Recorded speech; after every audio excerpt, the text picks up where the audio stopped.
कुरान पाक ने ना अहले यहूद की एक आदत बयान की। वो पता क्या करते थे, उनको दो हुक्म दिए जाते थे ना अल्लाह की तरफ से, तो जो उनकी मर्जी का होता था उसे मान लेते थे और जो मर्जी का नहीं होता था उसे छोड़ देते थे। अल्लाह ताला ने ना यहूदियों की इस आदत को कुरान पाक में बयान किया, फरमाया अफतुमिनून बिबादिल किताब व तकफुरून बिबाद, तुम किताब के बाज हिस्से पर ईमान लाते हो और बाज से कुफर करते हो।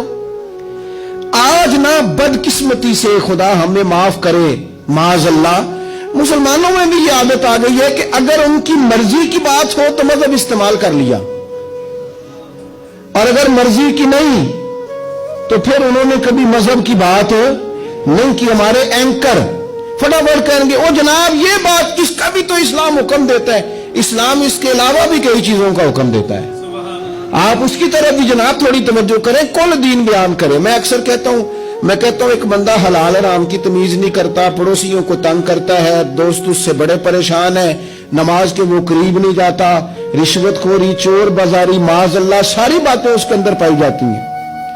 लेकिन अब उसने करनी है दूसरी शादी। अब उसे याद आ गया कि दीन में 4 शादियां जायज है, बाकी उसे कभी दीन याद नहीं आया। अब उसका इरादा बना दूसरी शादी करने का। अब वो बड़ी ढटाई से सीना तान के कर, ओ भाई 4 शादियां जायज है दीन में। ओ खुदा के बंदे, और भी बड़ा कुछ जायज है, और भी दीन ने बड़ी पाबंदियां लगाई हैं। अफतुमिनून बिबादिल किताब व तकफुरून बिबाद, बाज दीन की चीजों पर अमल करते हो, बाज से कुफर करते हो, ये क्या बात हुई। हमारे यहां औरतें क्या कहती है, वो कहती है मैंने फलाने मौलाना साहब से सुना है औरत पर जरूरी नहीं सास को रोटी पका के दे, औरत पर जरूरी नहीं ससुर की खिदमत करे, कहां लिखा है बताएं। तो मैंने कहा चलो जो लिखा है उस पर ही अमल कर लो।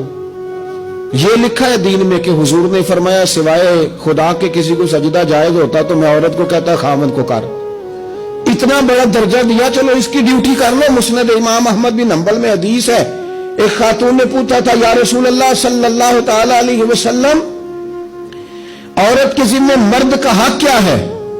तो हुजूर ने फरमाया अगर मर्द की नाक से पीप निकले और औरत अपनी जुबान से साफ करे तो फिर भी खामन का हक अदा नहीं होता।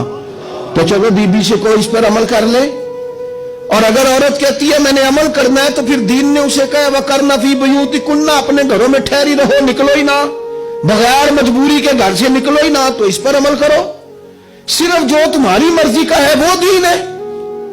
बाज मजहबी लोग भी ये काम करते हैं, जो उनका मुखालिफ हो गया वो बेदीन हो गया, जो उनसे फिर गया वो बेदीन हो गया। आप दीन को इस्तेमाल तो ना करें, दीन को रहबर बनाएं, अपने मकासद हासिल करने की सीढ़ी न बनाएं।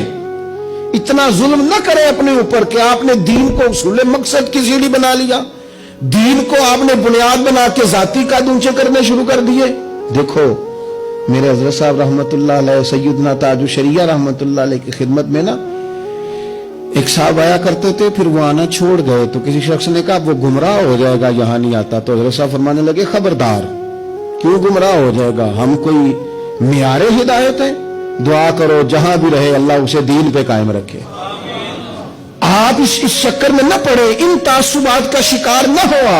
आप थोड़ा सा मेहरबानी करें, दीन सारा है तो सारे दीन पर ही अमल करें। अपनी मर्जी का ले लिया और बाकी छोड़ दिया, ये तो बात ठीक है ही नहीं। अल्लाह हमें समझ अता फरमाए, अल्लाह हमें कुल दीन पर अमल करने की तौफीक अता फरमाए।